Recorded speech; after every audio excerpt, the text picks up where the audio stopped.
My name's Seb, I'm from Rockwool, and I'm the Southwest Specification Manager looking after the southwest of the UK. For those of you who don't know what Rockwool is, I'm going to guide you through it and talk about it now. So let me get our presentation up. I'm still going through your slides, I think. Right then, so I'm going to talk to you about Rockwool and its origins and where we've come from and really where we're going to now in the future. So Rockwool, for those of you who don't know, the clue is in the name with us and also our logo, which happens to be a volcano. The product that we make is derived from basalt rock, which is a very abundant resource, which is something that's made by the earth that we live on, and the amount that we use is produced more of a, basically, Earth produces 38,000 times more basalt rock than we currently use at the moment. So it's a very abundant resource and also infinitely recyclable. So going back to how we discovered it, so the basalt rock we use is 200 million years old. It's been here a long time before us humans. On a trip back in the 1900s, the Kayla family were in Hawaii, and they noticed there were strands of what looked like fibrous hairs falling from the trees. And the question was raised to the locals, asking what this was. So the locals at the time in Hawaii worshipped a goddess called Queen Pele, which was the goddess of volcanoes in Hawaii, and they called these strands of hair the goddess, the hairs goddess. Sorry, the hairs of the goddess. I had to get my words out there. So essentially, you know, there was obviously something that they had here, and they took that back to Denmark, which is where Rockwool originated from. And this was in 1935 where they took this particular fibrous hair back, and they studied it, and they noticed that it had insulation properties of wool, but it also had the dynamics of stone with its durability. So they had an idea. They set up shop. They set up a factory in 1937, and then Rockwool was born. So fast forward now, 80 years later, we're here today with the largest stone wool manufacturer globally, as well as in the UK. We've got 47 manufacturing facilities. We've got 11,600 employees, and we sell in over 120 countries. So hopefully to you all, we're well known as a brand. We've got 5 subsidiary companies that fall under Rockwool, all with products that are made via basalt rock as well. So we've got Rock Panel, which make aesthetically pleasing facade panels that are also non-combustible. Again, being made from stone, we're naturally non-combustible.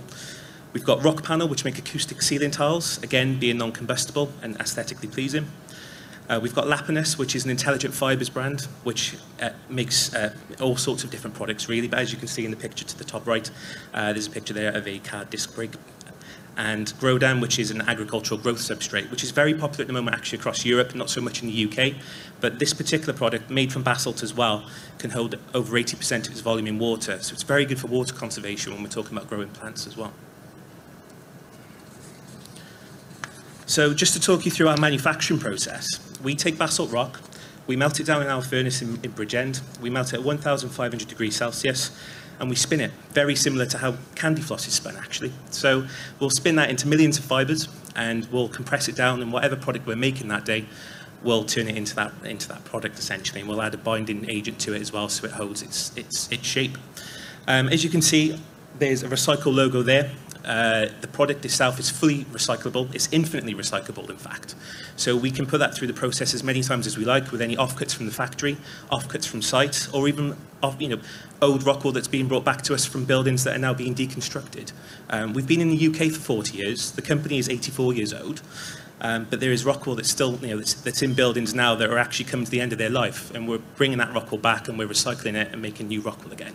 This is also good, as it obviously takes less CO2 emissions to get the product back into insulation from virgin material, which is the rock. So it's a win-win, really. So talking about circularity in our product, as I've said, it is made from stone, and it's infinitely recyclable. We're also part of the Green Compass scheme as well. So this particular scheme that we're part of ensures that anything brought back to our factory for recycling doesn't end up in landfill. We can confidently say that everything that's brought back is fully recycled and put back into our products. Some of our products contain up to 50% recycled content. It really depends on the product that you're picking, but there is recycled content in pretty much all Rockwool insulation products that are made in the UK. So just to add as well, we do take waste products from other businesses also. So Port Talbot Steelworks, which is down the road from Rockwool, they have a byproduct from their manufacturing facility, which is slag. And we take that back. Instead of it going to landfill, we add it to our insulation product, and it goes into the product as well. Again, just saving something else from going into landfill that we can use in our product that's actually very useful. So, going on now, sorry, just grabbing my notes. I've got a few things to read out on this one because it's quite a few statistics for you. Sorry, I've lost my pages. There we are. So, sustainability does sit at the heart of our business. Hopefully I'm getting that message across to you. Our sustainable strategy, we've made some commitments. We've got 10 commitments that we've made to the UN Sustainable Development Goals. And I'm going to read these out to you. So, 1 is zero hunger via our Grodan product. 2 is great health and well-being, with our insulation being naturally acoustic absorbing, being made from stone, and also good for noisy urban environments, which is where a lot of people are living these days. We've got clean water and sanitation, which is bought by our Grodan product. We've got affordable and clean energy via our product's natural ability to insulate. Decent work and economic growth also, wherever we set up shop. We've got good business practice. Industry and innovation, we're a fire-safe product also. And sustainable cities and communities within affordable housing and energy. We've got responsible consumption and production with 100% fully recyclable material. And again, with regards to climate action, the more of our product that's inside a building, the more carbon, energy efficient those buildings are, which is just helping it. As Giles has already mentioned, there are some challenges we've got in the industry, and you've probably seen Insulate Britain getting their message across as well also.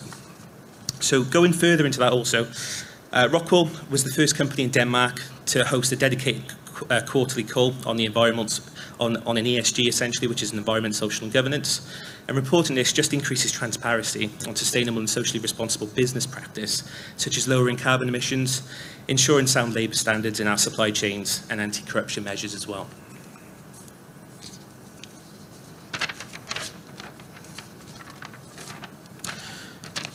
So we've set our own goals also. Since 2016, we've been reducing our own footprint, and I'm going to read out these goals to you also. So these have all got a 2030 target with an interim goal of 2022, which I'm happy to say we're actually on target for as well.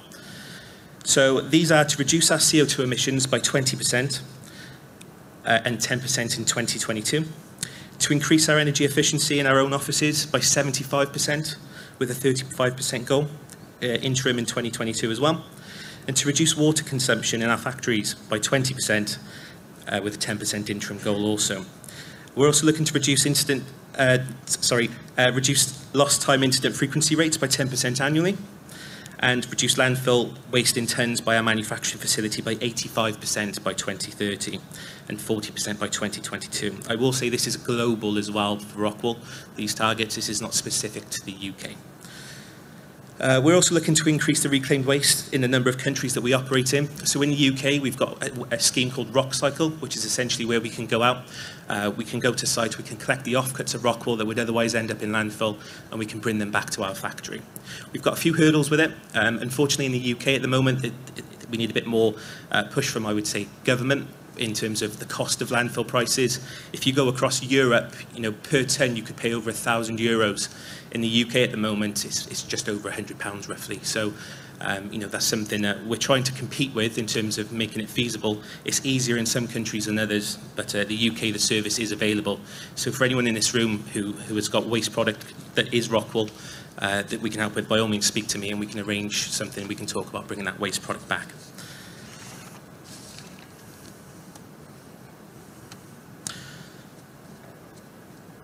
So we've also signed up to the Science-Based Targets Initiative, also known as the SBTI. And again, this is a scientific approach to how we're actually going to reduce our greenhouse gas emissions.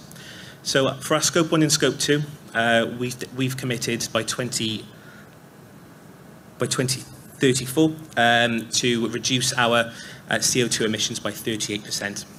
And we're also looking for Scope 3 to reduce them by 20% as well.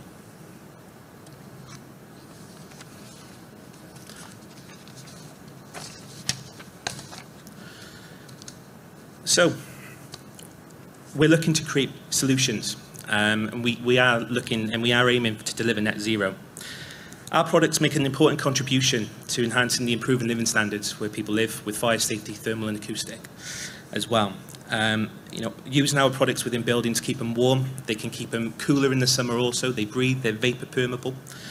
And just some statistics for you as well, if you can see on the right-hand side, over its lifetime, Rockwool made in 2019 inside a building will capture 100 times more carbon that's already embodied into the product, and that includes upstream as well as transportation CO2 incorporated as well. So using our products, essentially, yes, it does have embodied carbon. We are working to reduce that, but it's good to know that once that product's in the building, it's already doing its job quite quickly.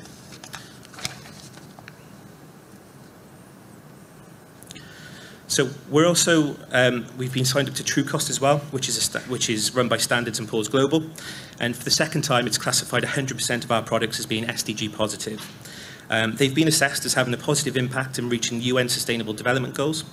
And for anyone who's working on any BREEAM projects at the moment, I can help with getting credits for them also, with such things such as health and well-being via acoustic performance in the building, with energy efficiency with reducing CO2 emissions, and with materials responsible sourcing as well as waste construction management on site.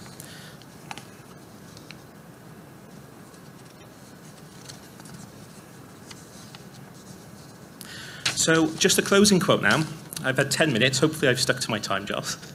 But yeah, just a closing quote now from our CEO, which is Jens Bergersen, and that is that we are as committed as ever to maximising the positive impacts of our products, while reducing the negative impacts on our production. And we are working hard towards that, I can honestly say that.